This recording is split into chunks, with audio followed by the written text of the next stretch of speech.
If you're caring for someone at home, you've probably taken their temperature or blood pressure. But do you know what's normal? And more importantly, when it's not? In the next few minutes, I will make your vital signs so simple that you will know exactly when to relax and when to take action. My name is Slava Krinovich. I'm a nurse practitioner and I do house calls. Here, I'm creating a community for caregivers where you can get your questions answered, where you can share your tips and ideas of how to take care of home or bed-bound loved one or a client, as well as address your personal, physical, and emotional needs as a caregiver. So you've been asked to keep an eye on the vital signs. But what are the vitals? Vital signs are the body's basic measurements that show how well its essential functions are working. They're like dashboard checklist for health to give clues about breathing, circulation, and temperature control. The main vital signs are considered to be temperature, measuring the body's internal heat, pulse or heart rate, measuring how many breaths does person take a minute, and fourth vital sign is blood pressure. The force of blood pushing against artery walls when heart beats and rests. Many healthcare providers consider pain as a fifth vital sign. The measurement of oxygen saturation became much more common and easy to obtain after COVID pandemic. I'll walk you through the normal ranges for temperature, blood pressure, oxygenation, respiratory rate, pulse, with the focus on seniors. Plus, which variations are okay and which ones mean it's time to call for help. Whether you are new to caregiving or whether you just need a refresher, you will leave confident and prepared. Subscribe to my channel for more practical, easy tips for caregivers you can trust. The temperature. The norm runs between 97 and 99 degrees of Fahrenheit because maintaining and raising the temperature takes a lot of effort from our immune system. Older adults tend to run on the cooler side. Around 96.5 would be considered a norm for them. Classical normal resting pulse or heart rate is considered to be between 60 and 100 beats per minute. People who are very fit and healthy, the norm for them could be in their 50s. The normal rate for respirations is between 12 to 20 breaths per minute. For bed-bound clients or loved ones, it can be slower, 10 to 12 respirations per minute. The fourth vital sign is blood pressure. We normally like to see it around 120/80. Older adults could run a little lower, around 100/60. Even though pain is not a classical vital sign, it affects everything.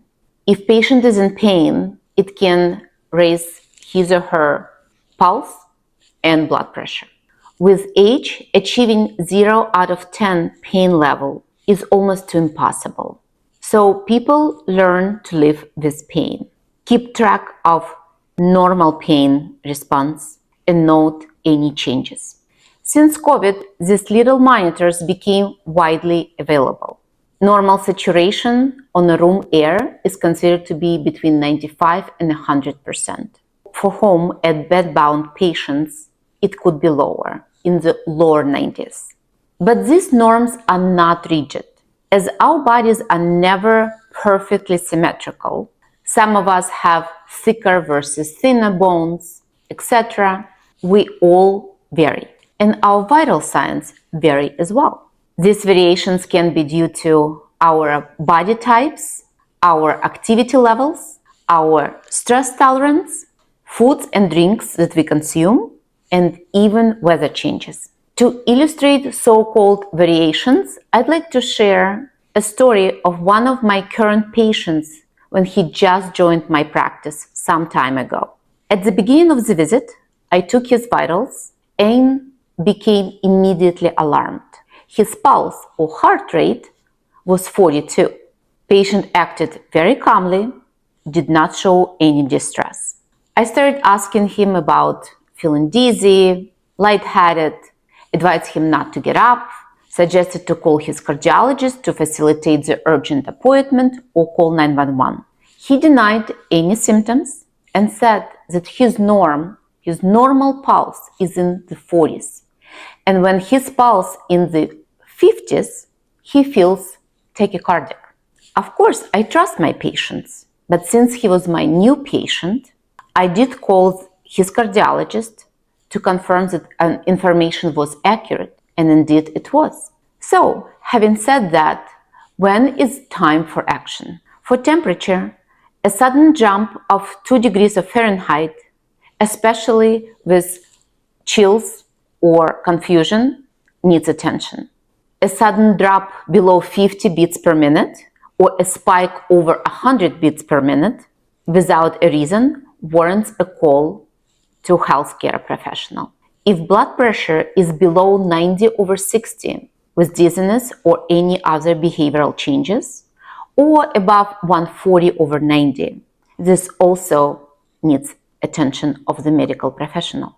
If respiratory rate that you can obtain by watching the chest rise for a minute and count the breath is 24 or more frequent, especially if oxygenation drops below 95%, you want to call healthcare professional immediately. Do not ignore it. Basically, you should not ignore any sudden changes, such as spikes or drops, or any changes with confusion, shortness of breath, dizziness, and/or chest pain. And just to summarize, just a few practical tips for caregivers. Take vital signs at the same time during the day for consistency. Know your loved ones or your client normal, not just textbook classical normal. Write all the vitals down. A simple notebook or a phone app could help you to spot the trend, and it will help the medical professional to assess patients' changes. And the final fourth tip, trust your gut. If something feels off, do not wait for the numbers to get worse.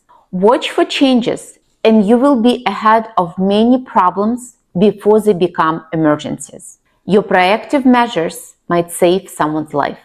For your convenience, I prepared a full guide with normal vital signs, as well as red flags when to act, that you could download. Look for the link down below.